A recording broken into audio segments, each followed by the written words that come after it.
on? Oh, there we go. There we go. I think our internet, everybody's using the internet all over. Yes. Hi, and welcome to Character Strong's webinar. We're so excited that you're here. We have the honor of having Erin Jones with us today. She is a veteran educator, advocate, fighter for all that's good in the world. And we were lucky enough to have Erin do our equity audit of our curriculum just last summer. And so I'm super excited that she's here to talk about equity with us today. And so, Erin, I'm just going to let you take over because I know that the people want you, and that's why they're here. And so I'm really excited about that. And we have already about 150 people in here. That's pretty amazing. So tell us the comments. Look at myself when they're just so everybody knows that the comments are private. We can see them. We'll make sure that Erin gets all your questions. So continue to tell us where you're from. We have people from Arkansas here, LaPorte, Texas, Meridian. Oh my gosh, all kinds. Already asking if there'll be handouts. There is a slide deck that will go with it, and we will make sure that everybody gets that and a recording of this. So if you want to know if there's a recording, yes, there is, and you will absolutely get it. And so, Erin, thank you so much for being with us today, and let's go. Okay. Well, I am Erin Jones, and just because I am all about transparency, I live up here in Washington State, and for those of you in warm climates, we are not there. Okay, so we were talking about where I was right before I could do this, and I am just all about being a leader who's transparent. This is what I looked like about 15 minutes ago because we had a major hailstorm here.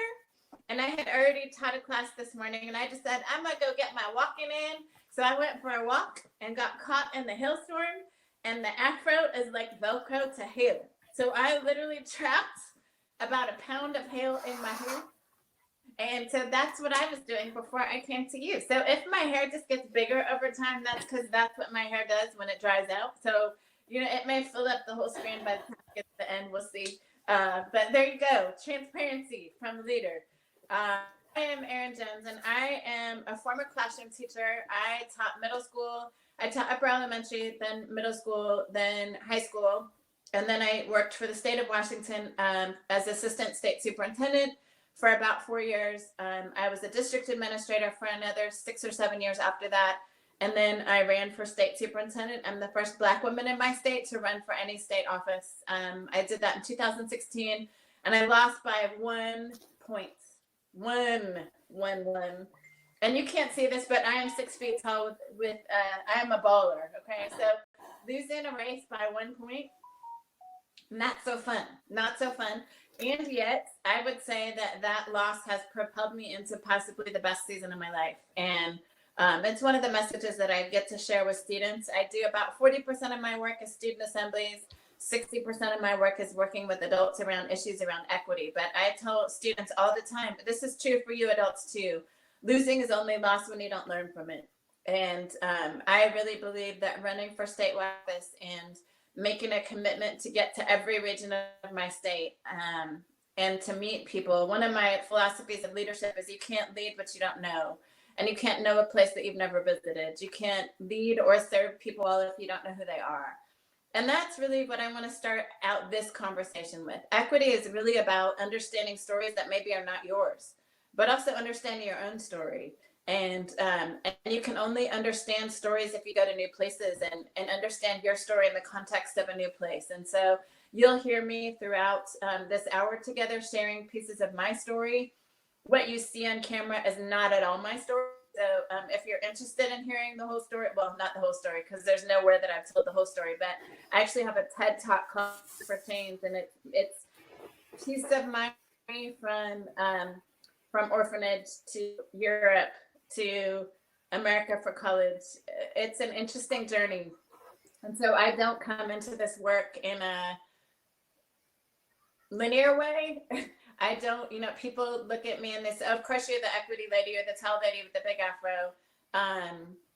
That's not at all my story, and you'll hear pieces of that throughout the time that we're together. But I come to this work not as an academic. I come to this work as someone with a PhD and living this life, living this work as a student myself, as a parent, as the wife of a Black man who's also an educator.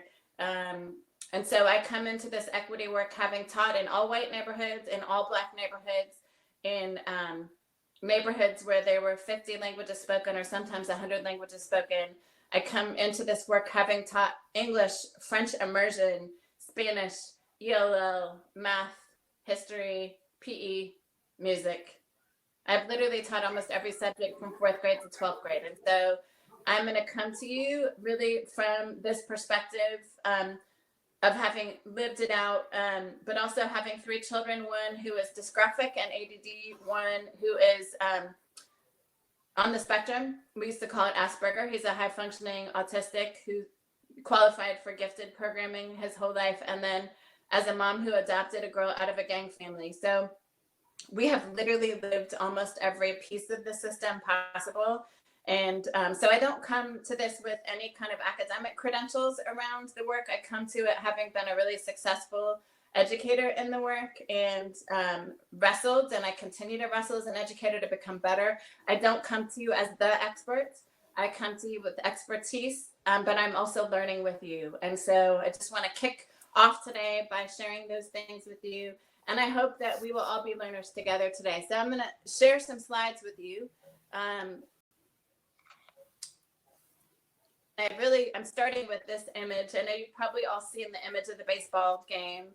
I don't use that slide for a number of reasons, but just this image of equality versus equity, we often get those things confused, and we'll get more into that later.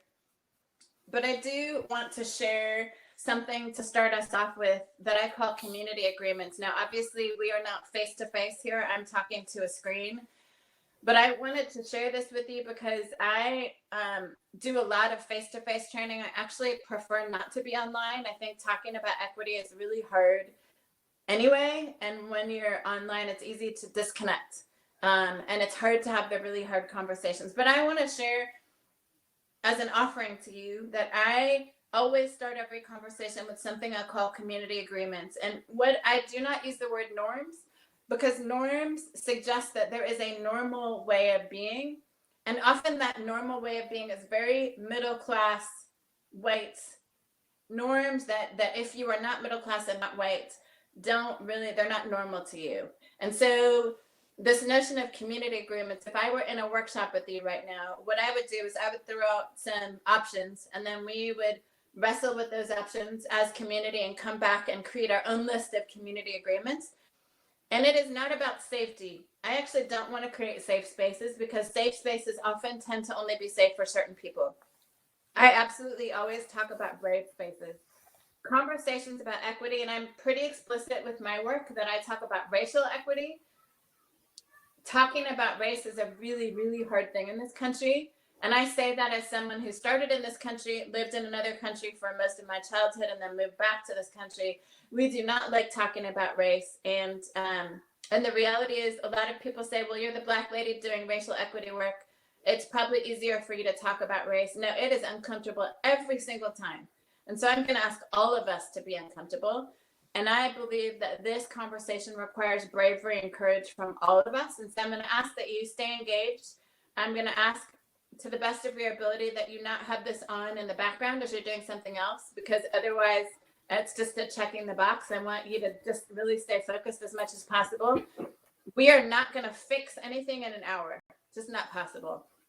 I have about 35 hours of training. And even at the end of that, I would say we're not going to fix the system, or I'd be a millionaire and we wouldn't be having this conversation anymore. I just want you to press into this and learn and listen. We're not physically engaging today. And so the risk taking is a little more, the pressure of that is on me than it is on you. But when it comes to that opportunity to ask questions, ask that question that's a bit risky. That question that you've wanted to ask for a long time that you have been worried about asking. So that's where I want you to take some risks today. If I say something today that makes you feel uncomfortable, instead of putting defenses up, push into that discomfort and just realize that for me, this is not comfortable for me either. It's really uncomfortable. it's a little less uncomfortable because I can't see you all, but understand when I do this work, I typically do it in front of anywhere from 50 to 2,000 people. It is uncomfortable every time I do it to talk to people about race. And typically the audiences I'm in front of are 80 to 90% people. It is not comfortable. So I'm going to ask us all to be a little uncomfortable. You're not going to have the opportunity to speak today, but if we were doing this in open spaces, if you were to engage in conversations with staff or with your colleagues, speak your truth and realize that other people's truths are different from yours. That doesn't make them less valid. It doesn't make yours less valid. That all of us has our own truth. We all have our own perspective and our own experiences. So just own that. And then lastly, and these are just an offering of community agreements. If I were with you, we would wrestle through these and talk about which to add, which to take away. Assume best intent, although I don't ever stop there. If in having conversations about race or sex or gender, whatever the complicated conversation is, if you say something that offends someone, instead of getting defensive about it, just say sorry. I think, especially as educators, we want everyone to feel good, but we also don't want to be the bad guy. And so often if we say something wrong, instead of just owning that we hurt someone, oh, but I didn't mean it that way. Stop that. If you have done that before, just move on. We're not going to do that. Just apologize and say, wow, I totally didn't realize I am really sorry. And just move on. Okay. So this is just some offerings to you for a way to begin.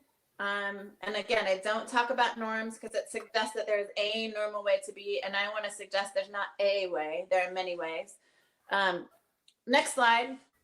We're actually going to do this practice even though you are in your homes and I'm in my home. It's called grounding in, and this is a strategy that is used in a lot of different places. I learned it from one of my great friends in this work. Her name is Dr. Heather Hackman from Minnesota.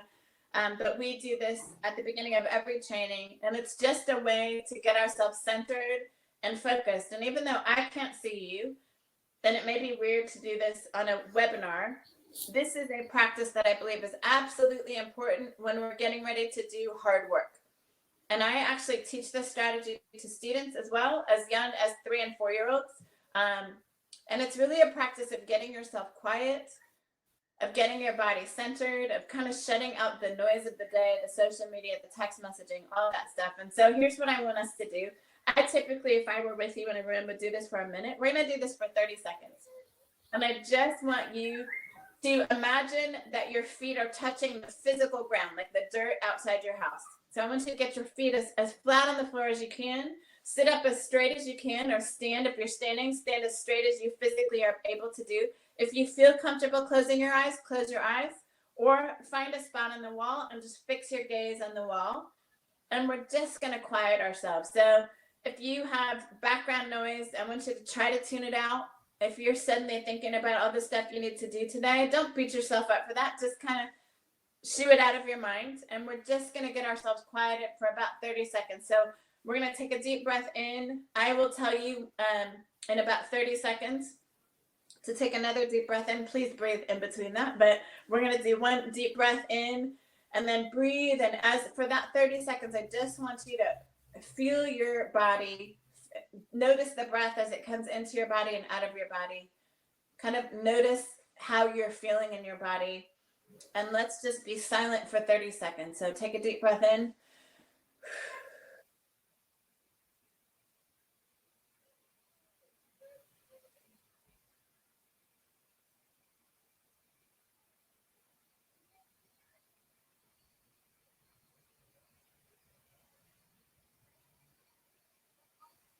Take another deep breath in. Blow it out. And I actually am going to ask that you practice that whenever you can. I ran for a public office in 2016, and one of the things I learned in that process is often when we respond immediately out of emotion, we actually don't make our best response. And you all probably know that when you're upset with your kid, whether it's your personal child or a student, we typically don't respond immediately well. And so I train people, like, you may not have a minute to ground in before that conversation with your child, but could you take 5 seconds to just get yourself focused and grounded in before you respond to your child? If you know you're going into a difficult parent-teacher conference, could you take 10 seconds outside the principal's office to just get yourself grounded in? If you know that you're about to go into that period 6 class that you know is hard for you, we all had that period, right? Whether it's 5th period or 2nd period, could you take a minute before they show up and just ground in? Imagine how much more effectively you can engage those students. So I want you to practice this strategy. It is good not just for talking about race, it's good just in general in talking about hard things. So before I put up the next slide, I want to throw out 3 words that we tend to in education, but also in American culture, we tend to use them interchangeably. And I think it's really dangerous that they get thrown together as if they are one thing. And they're the words diversity, culturally responsive practice, and equity. Diversity, culturally responsive practice, and equity. Now, if I were in a room with you, I would break you up into teams and I would have you come up with your own definition for those 3 terms and have you wrestle through it. But we're not. We're in webinar style. And so I just want you to imagine in your mind, how have you seen those 3 words used? Diversity, culturally responsive practice, equity. Some of you may have heard of cultural competence instead of culturally responsive practice. I don't ever use that word anymore because I'm a linguist. I speak 4 languages. Cultural competence suggests that I can become competent, that at some point, if I do enough training, I will suddenly know all there is to know about culture. So culturally responsive practice is the term that I use today, but I just want you to imagine if you've been in education more than 10 years, how have you seen our understanding of those 3 terms shift and grow over time? I've been doing work in education for 30 years now. My parents are both educators for over 30 years. So I feel like almost 50 years now I've been doing work in education. And diversity used to mean just race. And then diversity was things like race and gender. And then it was race and gender and language and socioeconomics and sexual orientation and all these things, right? Cultural competence or culturally responsive practice was knowing cultures and celebrating cultures. I want to give you the way that I use these 3 terms. And I am intentionally not going to give you some Harvard definition. I think we do a lot of really technical terminology and it doesn't make sense to people. So I'm going to give you just my simple way that I think about these 3 terms. Diversity, wanting to acknowledge and possibly celebrate the differences between people. But unfortunately, diversity tends to end up being more about compliance than it is about actually knowing the differences. So, and here's what I mean by that. Diversity is things like, so we get test results back and we are told, you know, your Black students tested here, your Latinx students tested here, Native American students tested here, but we actually don't have any strategies to change what we do to instruct them. And so we just have a page with numbers on it, which is not useful, right? Just knowing how many boys I have in my class doesn't change my instruction if I don't know any strategies to do differently with boys than with girls, right? And so diversity also can be things like a Martin Luther King assembly or a Black History Month event. And I do probably 20 to 25 Martin Luther King assemblies every year. First of all, Martin Luther King is a Black man, but he's an American first. And so Martin Luther King has become the way that we celebrate Black people, except he's an American hero who happens to be Black. And so it becomes just diversity and not anything else because we don't really have this overarching way that we honor and acknowledge people that are Black in history books, which is why we have Black History Month. Because if you look at our history textbooks, we still don't include the stories beyond slavery of Black people. We don't include the stories of Native people, off in most states, beyond cowboys and Indians or Thanksgiving. We don't include the stories of our Southeast Asian folks unless we're talking about the Vietnam War. And so really diversity becomes this thing where we can check a box, pat ourselves on the back and say, well, we did a great Martin Luther King event this year. We have done what we need to for the Black kids. Diversity is not enough. And it's not that we don't acknowledge the differences. It's not that we shouldn't acknowledge the ways that kids have different learning styles or different intellectual or physical abilities. That's not, we can't stop there. That's the very tip of the iceberg, right? Culturally responsive practice is, okay, now that we know these ways that our students are different, are we actually changing what we do in our classroom and in how we engage with them and with their families?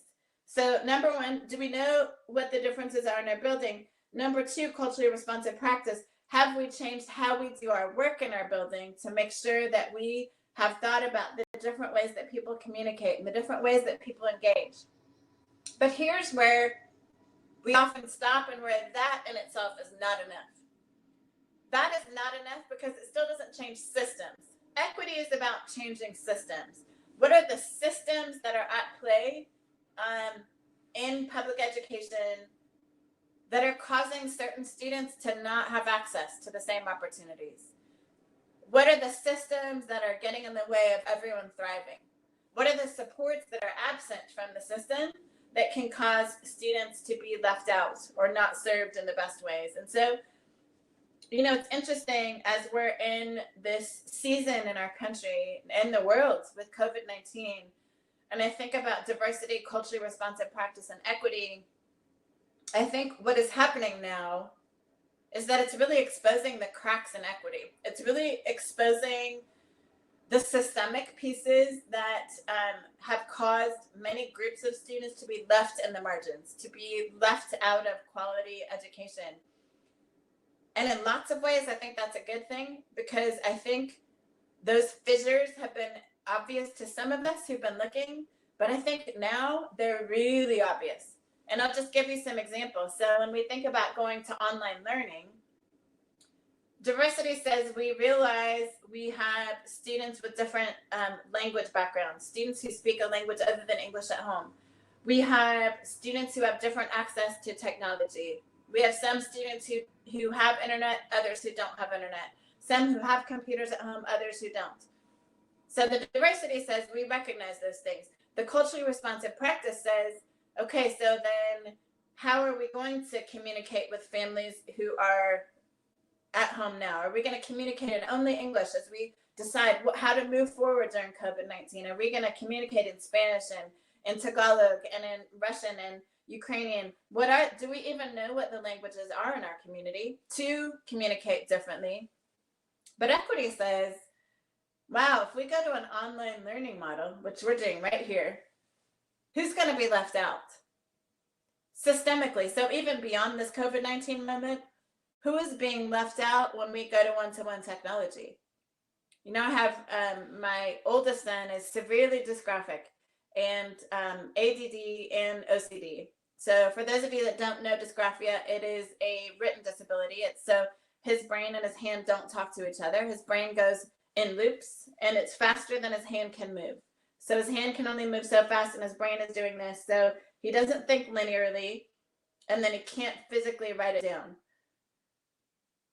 The challenge for him is that doing this online stuff, especially because of it, on top of it, by the way, if you have dysgraphia or dyslexia, there's always a comorphology. So they'll never come by itself. It always comes with OCD or ADD or ADHD. So they never have one thing. So not only is writing and typing difficult, fine motor skills, but also staying focused. So now he went from having a physical professor, so he's 25 years old, having a physical professor with whom he had really connected, to suddenly this guy is on a screen and he can't talk to him and can't ask him questions. Then I have another son. My youngest son is in graduate school at USC studying computer technology. This for him is a piece of cake. But the system right now is not set up to serve both of them well, right? And online learning isn't set up to serve all people well. Just last week, I decided to offer free classes online. And on Friday, even though I live in a middle-class home and we have access to internet, my internet crashed 5 times because everyone in my neighborhood is using the internet. So what equity says is, wow, systemically, how do we make sure everyone has access? And it may mean that your district needs to buy hotspots, but also recognizing that just having a keyboard and internet is not equity, right? Not everyone learns effectively in this way. And those of you who are teachers know this, that teaching is not just about delivering content. So now you add to that different cultural norms, you add to that different languages.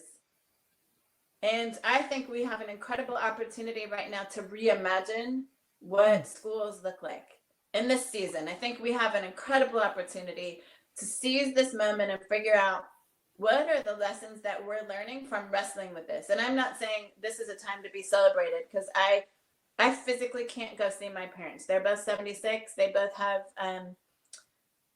respiratory issues. And so it's heartbreaking that I don't get to see my family.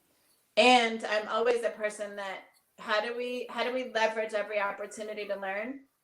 This is an opportunity for us who are educators, us who are leading in education, to reimagine what would an equitable school system look like that allowed for every child to thrive and every educator to thrive. Because in my mind, this is not just about your students. This is about who are the educators that are also being pushed to the margins. Who are the educators that are not being served well, that are expected to conform to a certain way of doing business? So that's more than I expected to say on that slide, but there you have it. I actually, Character Strong gave me this idea. They have a really similar image. And I was doing some Character Strong training last summer and had a revelation that so much of the work that Character Strong does aligns so well with how I think about equity. And so I want to offer this image to you of a way that I have made sense of equity for myself as I think about education, but as I think about other big systems. I absolutely believe you cannot get to equity if you don't unpack your own personal story. What is your personal story? If you're an educator, what is your personal story around education? What is your personal story around race? How do you identify your own self? What is your personal story of culture? Where have you had your own challenges with education? Where the success has been? If you don't unpack your own story, there's really no way that you can understand someone else's story. So personal story is first, community story is second. So what's the story of the students you're serving or the community you're serving? And then what's the system that you're serving? And so just to unpack those a little bit more, and this is more writing than I would typically show in a slide, but I have this more for you to have. Have you unpacked your own story? Do you know where your gaps are? Also, where's your expertise? Because often we don't take the time to really unpack our stuff. But the reality is, if you don't unpack your own stuff, you automatically project your own stuff onto other people. So step one is really, what is your story? Step two is, what's the story of the people you're serving? And do you even know who in your community you should be partnering with or learning from to better connect to those people, whether your staff, your constituents, your students, to thrive? Because there are experts in your community that know the most vulnerable populations in your community better than you do. Do you know who those people are? And do you know how to connect with them? And then lastly, what are the systems that and policies and practices that work or don't work for whoever is in your system? So who are the most vulnerable people in your system? And do you even have any clue what's working for them and what's not? And so I want you to think through those things. I want to go back I'm going to go forward for a second here. If we get to our personal story, I want to use this image. These are the different elements of our identity, of social identity: race, ethnicity, socioeconomic class, gender, age, language, religious beliefs, sexual orientation, nationality, ability, and family structure. These are the things that most inform how we show up in the world and then how we are perceived in the world. And there are three words that are part of this conversation that we often also get confused, and they're race, ethnicity, and culture. And this is where things get really hairy for folks, especially white folks, but for all folks, especially in this country, because we just don't like to face this stuff. Race is not ethnicity, is not culture. Race is a created thing, and it's what other people see you as. It's how other people identify people. Race it's a created thing, and it was created to talk about power, really about 400 years ago. And it was really this notion of Black was the first race that was identified, Negro was the first race that was identified, and it was about who could be owned and who could own. So Black and then white, and then suddenly we have yellow and red and Latinx, and I mean we changed the words that we use for those, but race is not biology. It's not biology. There's no biology around race besides melanin. There's not like internal things that are different by race. Although there's lots of folks that call themselves scientists who'd like to convince us that there's power dynamics around that. So a lot of people will say, well, Erin, if race is a created thing, why do we have to talk about it? What if we just stop talking about race? Well, guess what? We have 400 stories that we have now told about race. And that's why race matters. It doesn't matter because it's actually a thing. It's a created thing. But it's a created thing that now we have 400 years of stories around. And I just want to challenge you in your own homework. I did this with teachers last week, and I've done this with students in student workshops. Think about all the narratives that you have heard in your lifetime, that you have read about in social media or in the media, period, for each of the racial groups. So if we did about, and I'm going to actually take white out of this because here's a truth about America, but it's a truth about the world. We have every story imaginable around white people. There are white doctors, lawyers, pastors, garbage folks. There are white stories for days. But if we think about what are the pervasive narratives around, if you just throw out Black, throw out Asian, throw out Native, and you think about what are the stories that people tell, not you personally, because you know better, but what are the stories that your students are hearing about their racial group when they watch movies, when they listen to the news? What are those stories? I challenge you to take 15 minutes today and just write down what are the stories that you've heard in your lifetime? What are the stories that are perpetuated in the news? It's pretty shocking when we think about, if you've not ever watched The Danger of a Single Story, Chibamanda Adichie has a great TED Talk called The Danger of a Single Story. You should watch that. But it is powerful, the danger of these stories that are told and the limitations of those stories. Race is what other people think. Ethnicity is how you identify yourself. So, for example, you don't know this about me because I haven't really shared much of my story, but I was born in 1971. My mother was white. My father was Black. She was told she couldn't keep me. And so she left me in the hospital. Because in 1971, it was literally 4 years after it became legal for a Black man to marry a white woman. It still was not okay. And so she was forced to give me away, and I would start life in an orphanage. I'd be adopted by a white couple. My white parents from northern Minnesota realized that raising me in Minnesota was not going to be good in the 70s, so they moved to Europe. So I went from Minnesota to Europe, went to the United Nations School my entire childhood. So I am this weird blend of Scandinavian, Dutch, and then I married a Black man his family is from the South. And so we eat greens and cornbread and they tell stories. So I am multi-ethnic and I own that. I am multi-ethnic. There's not one thing that defines me. But guess what? When I go out into public, I get raced as Black. It's what other people see. It's not who I am. It's what I get raced, especially when my hair is natural. When my hair is straight, people ask all the time, what are you? What are you? Because they want to put me into a category. And when my hair is straight, they can't figure out. But today, with my big old afro, I get raced as Black with all the 400 years of stories about that. How I identify as multi-ethnic. Some of you out there may not know your ethnicity because maybe your family's from so many places that there's not a thing. There are not two things that you identify. That is okay if you don't know your ethnicity. But here's where a lot of white people get confused. I have a lot of white people who say, Erin, I don't have culture. What you mean is you don't know your ethnicity. We all have culture. All of us have culture. And culture is the shared experiences and attitudes and beliefs that we create when we share space with one another. And here's why that's important. School has its own culture. Your classroom has its own culture. Your house has its own culture. But here's why race and ethnicity play such a huge role in how we need to start thinking differently about culture. Guess who gets to decide the culture of school and other big systems? Middle class white people. And that is just a reality. And so when we think about who often gets pushed to the margins in our school spaces, it's our poor white kids, it's our Black and brown kids who think differently about time. They think differently about noise levels. They think differently about proximity, touch. Those things are all cultural.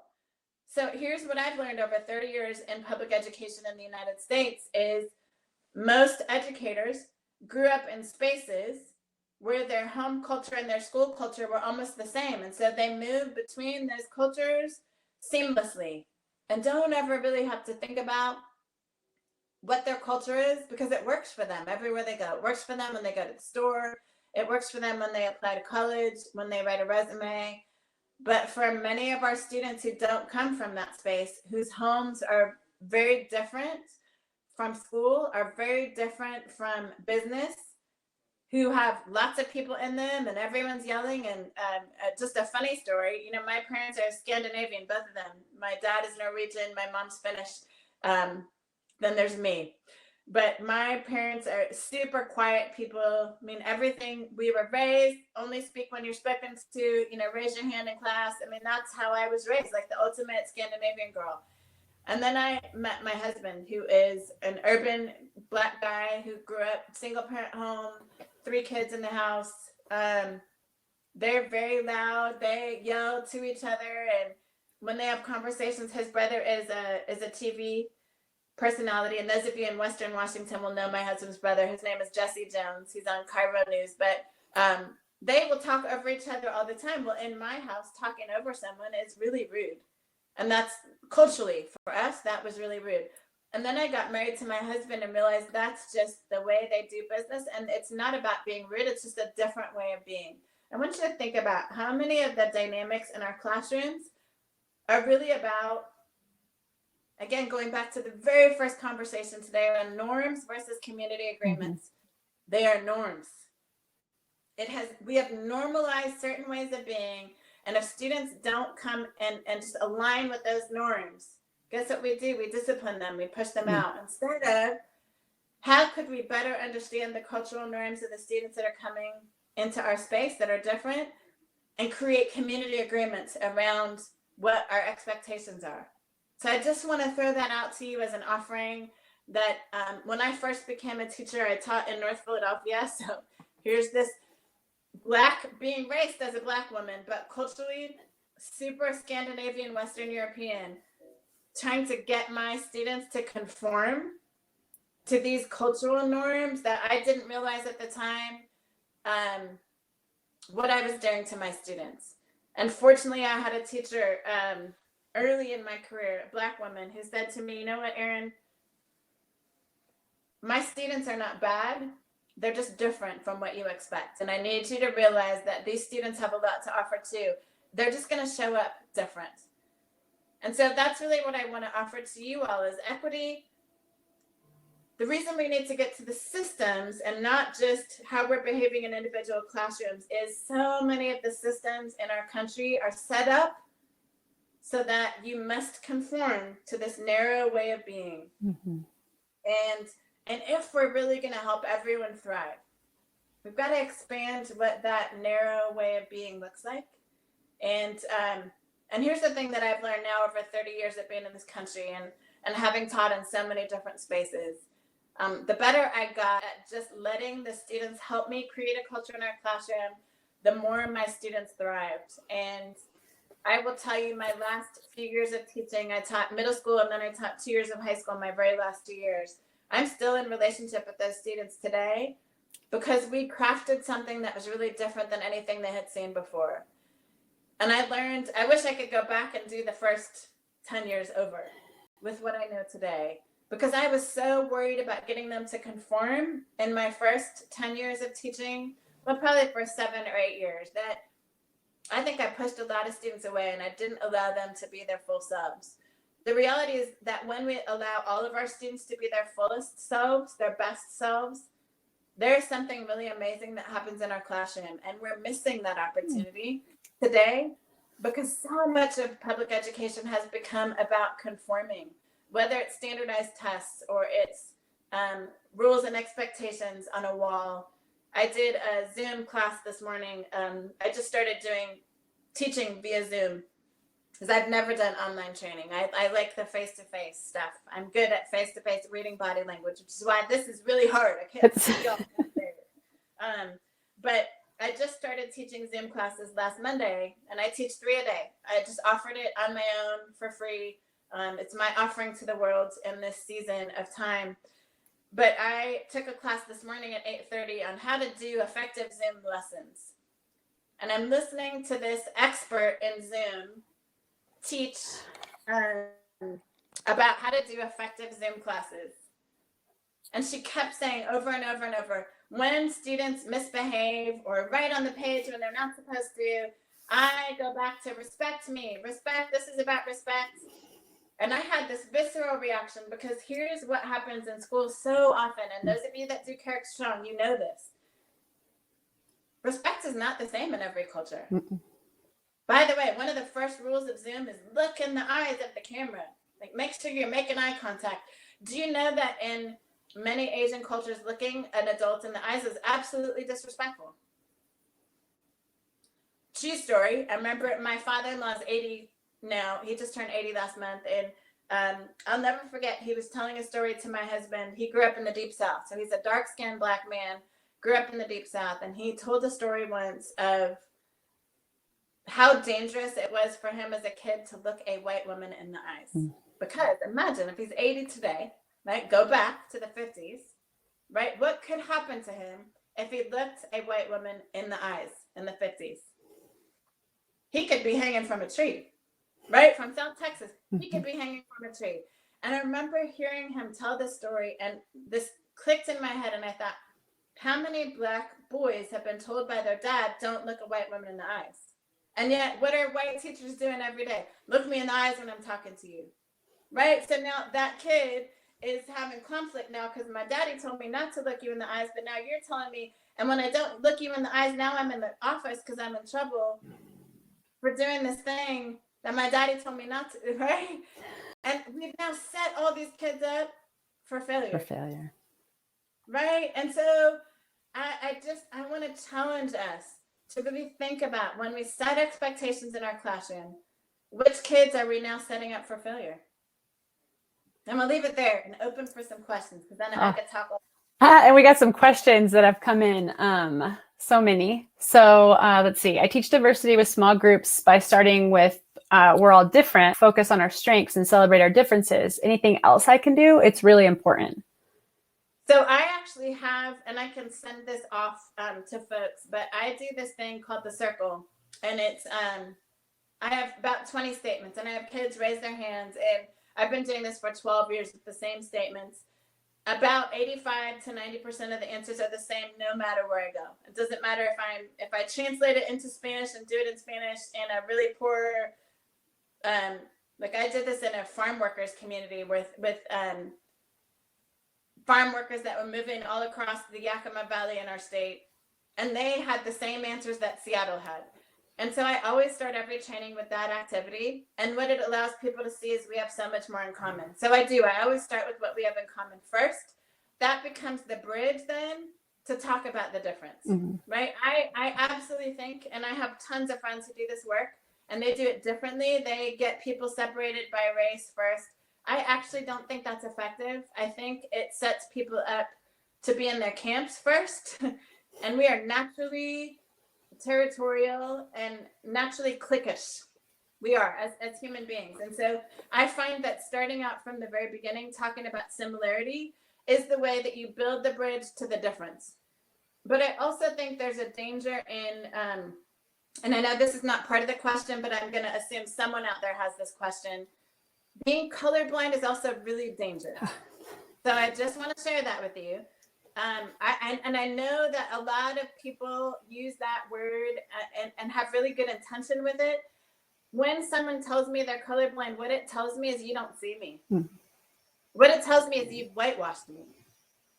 It tells me you don't see my hair, you don't see my history, you don't see my culture. So please, if you've ever said I'm colorblind, I know your intention was probably really good. Stop it, stop it, stop it, stop it. There is a great TED Talk called Colorblind or Color Brave. And I would recommend that you watch that TED Talk, and it really will set the stage. But I want you to see color. I think color is beautiful. I'm a person of faith, and I absolutely believe that God made us all different as a great thing. I think the fact that I'm 6 feet tall and my mom is this she says she's 5'2". I think she's more like 5 foot, maybe. 5 foot tall blonde lady. I think it's beautiful that we're different. Mm-hmm. Great things come in little packages too, right? And so I think colorblind really takes away from the beauty of who we are, but it also denies the reality that how I move in this world is very different from how you do. And my parents, when they moved back to the United States, one of the first things they said is, oh my gosh, when we go to restaurants, the way that people treat us and the way they treat you is totally different. And when you say you're colorblind, what you're saying is erase everything that's happened around slavery, erase everything that's happened around Jim Crow, erase everything that's happened around redlining, and et cetera, et cetera, et cetera. And that's just it's not helpful. I used the analogy this morning in my class.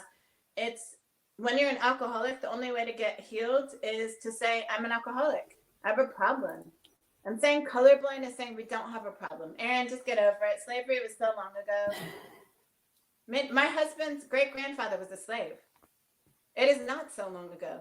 And guess what? Redlining in the state of Washington didn't end until the late 80s. Not so long ago. And if you think that doesn't have implications for who can buy a home today in 2020, you need to do some history studying, right? So being colorblind is not useful, but also being ashamed of being white is not useful either. And crying about it and all that is not. Let's just get real, be brave, let's face it, let's have the hard conversations, let's wrestle with it, let's get better. Okay. I love it.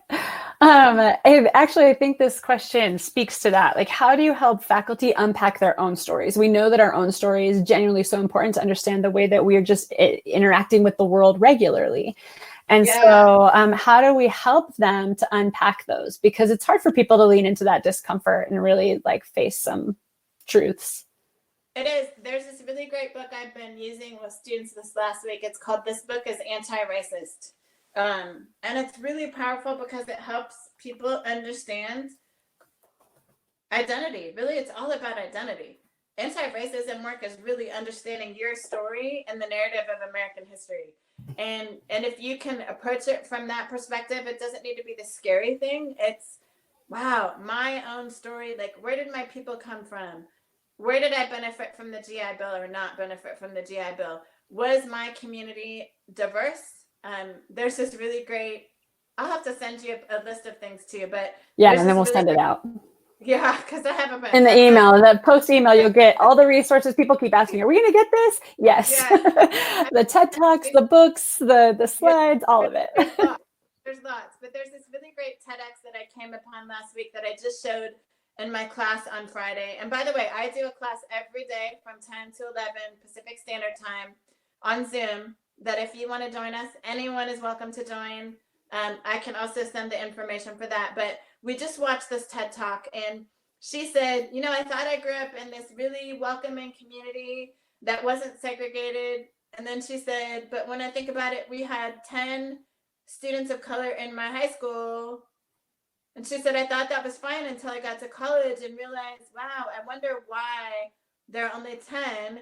And then she went and did history and discovered what redlining was and discovered that her community had red lines. She's like, oh, okay, I guess we were segregated. I just didn't even know it. And so how many people have walked through that experience? You just don't know the history. You know, when you're a kid, you don't realize those dynamics. And so I have a number of activities that I can send off to really help you unpack your story. But again, it goes back to the slide that I had around race, ethnicity, socioeconomics. Can you tell the story of the ways that those social identities have affected who you are today and how you move in the world? Yeah. Oh my gosh. So many people are like so excited, like, yes, please. Can you share a community agreement example that would be a possible equitable example. Of course, these should be drafted with students collaboratively, but could you give us a few examples that would help us embrace the change in paradigm? So I think I'm going to go back and look at the examples that I had. I think the intention one is really important. Like I say, in best intent, but when you hurt someone's feelings, own it. That is a change in paradigm, right? Because folks love to say, well, that's not what I meant. I didn't mean it. You're taking it too seriously. Like that is a serious shift in paradigm. Mm-hmm. And I see in a lot of norms, I see assume best intent end. Yeah. Right? The shift in paradigm is when you hurt someone's feelings, you got to take that next step then and be willing to face it and own it and apologize. And that's a great, I think that's the best example. Don't just stop with assume best intent. Right. Realize that intent and impact are different, right? And so we have to help teach students, what does it mean when you impact someone?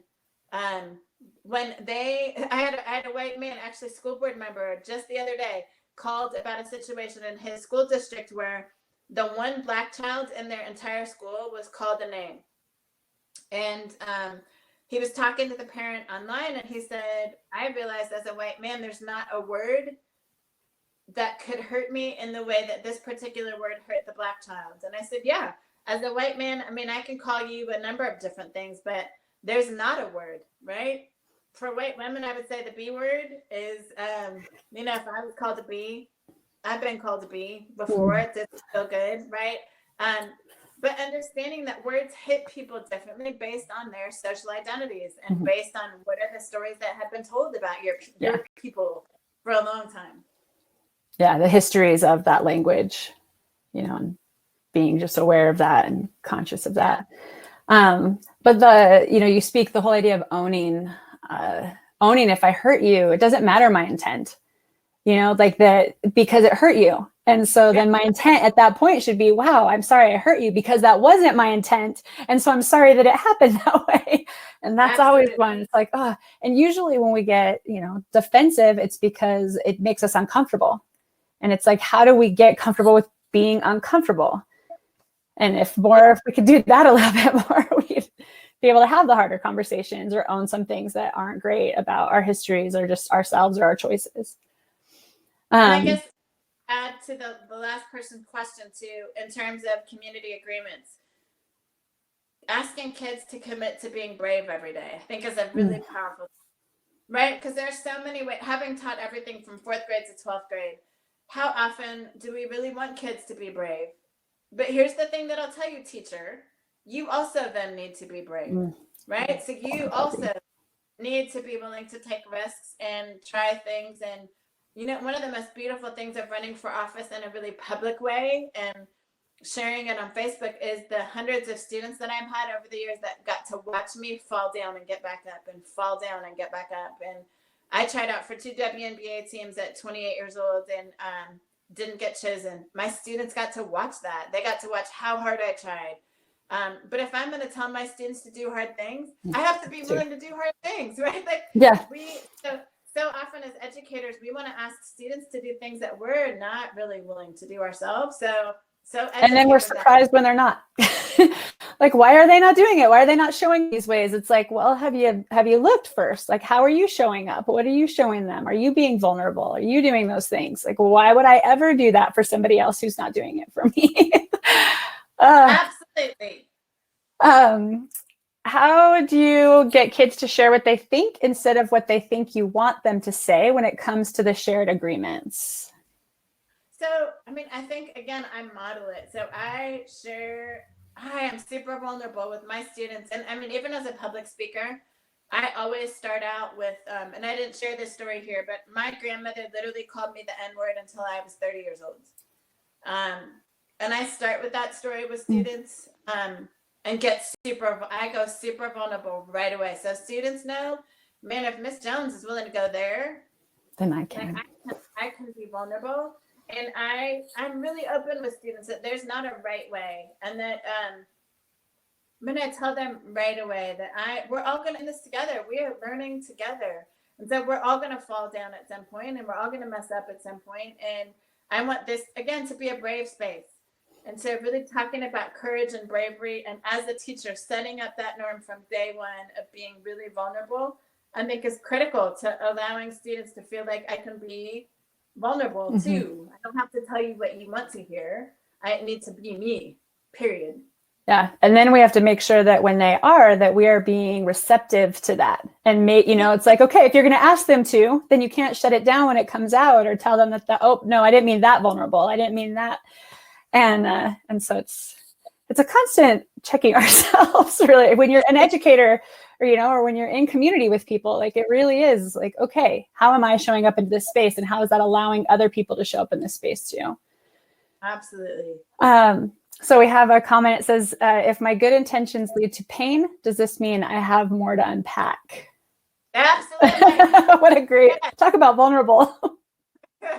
All of us do. All of us do, you all. I mean, I have screwed up more than my share of times. Like, I have messed up, and it is pain. I hate messing up. I'm a ball player. Like, I was a very high level ball player. So I hate to mess up, and it's painful for me when I screw things up, especially when I knew better and I didn't do better. But that's part of being a teacher, right? Part of being a teacher is also being a learner. And when you screw up, are you willing to then go back and get better? Like, I totally screwed up a class last week, by the way. I was invited to teach a middle school class on Zoom last week for another district that is the person is connected to CS. And I offered to do this class, and I asked the person who invited me, how many kids do you think would be on Zoom? And he said, maybe 20 or 30. We had 112-year-old children on a Zoom call. Not a webinar, on a Zoom call. And you know what they had already discovered that I didn't know, because I was so new to Zoom? That you can write on the screen. So I want you to imagine 12-year-old boys, and they know that all their friends are watching, and they started writing stuff on the screen that was not so, it wasn't kid friendly. And I did not know how to manage it. There's 100 children I don't know on the screen. and I had a PowerPoint up, and I was trying to read through my points, and as a child was scribbling across them, and I realized that they could write on my screen. So I totally screwed that up, and it was painful, because I hate failing, and I felt like I had failed my friends. But I went and took the class this morning so I could get better, even now. We have to be willing to continue this process. And at the point that you're no longer hurting, either we fix the whole world or you've died. Yeah. That's simple. Oh, or that challenging. Oh my goodness, Erin, we could talk forever. This is so amazing. There's only a few minutes left, so I'm trying to see if there are some more questions came in, but how would you like to, there's just a bunch of thank you, Character Strong and Erin Jones, for the essential work. Thank you for equipping us. Yeah. Thank you. Pop up to the last slide. I'm going to pop. And I'll keep, it's just, and then the equity last slide that I'm going to pop. Yeah, I'm going to pop up this last slide. This is a marathon. This work that we are doing around equity is a marathon. It's not a sprint. It's not an easy thing. And I run I stopped playing basketball 3 years ago, and now I run. So I'm running the Ragnar this year. So every day I try to run 3 to 5 miles. It is important, if you're going to get good at this, to do something every day. 10 to 15 minutes. Could you read something? Could you listen to a podcast? And really, since we're stuck at home right now, you got lots of time, here's the best thing to do. Get on a Zoom call, and you and a friend watch a video together, read a book together, listen to and then talk about it. Like, that's how we're going to get good at this stuff, is by reading and watching and listening. So I have some recommendations here, but I'm also going to send Character Strong more. So I will send some other articles and links so that you have a list of resources and tools. Also, feel free to reach out to me. I am on Facebook. You cannot friend me on Facebook because I have 5,000 friends because I ran for office. So my Facebook is full. But I have Erin Jones LLCs where I do all of my live work around equity. And then my public page, Erin Jones 2016, is where I write about what I'm thinking about related to equity. So if you're interested in engaging there, also follow me on Twitter. I think I'm Erin Jones in 2016. But feel free to reach out if you're looking for support or you still have more questions after today. I'm stuck at home like you are. I've literally lost my whole career. Those of you who are teachers, be thankful because you're probably still getting paid. I am not getting paid. So I will have lost about $25,000 by the time summer hits. But here's the good news, and I'm a glass half full person. I feel like now is the time for me to sow seeds of gratitude, which is why I'm teaching classes every day. And I absolutely believe that my husband is a teacher and it's going to cover our bills and we're going to be absolutely fine. But I want to encourage each one of you. We can either look at this season as from lenses of despair, or we can appreciate what we have. And I'm thankful that we have a house and I live in a neighborhood that I can rent in. And so I'm going to lose a lot of money, but I just believe that all that will be taken care of over time. And so gratitude, gratitude, gratitude, gratitude. Yeah, absolutely. Absolutely. And really hoping, like you said at the very beginning, that right now people are doing some hard thinking about education. And if this has done anything, it's definitely exposed so many things that were hidden across the board in so many systems, in our health system, in our insurance system, in our education system, like all of those systems. And if this doesn't shake loose, I don't know what will. But I think there's enough of us, there's enough of us now that have seen those holes and can really speak up. And it's having those hard conversations like you are challenging people to do and equipping them. And I think that that's the key. We can't just say we have to have the hard conversations. It's providing the tools like we're doing right now and all the ways. And so people say, yes, we need more than ever to talk about this. Talk. Yeah. And so don't let the conversations end here. We will be sending you all the resources that we possibly can, and then continue those conversations. Ask the hard questions. Reach out and connect with each other. And thank you.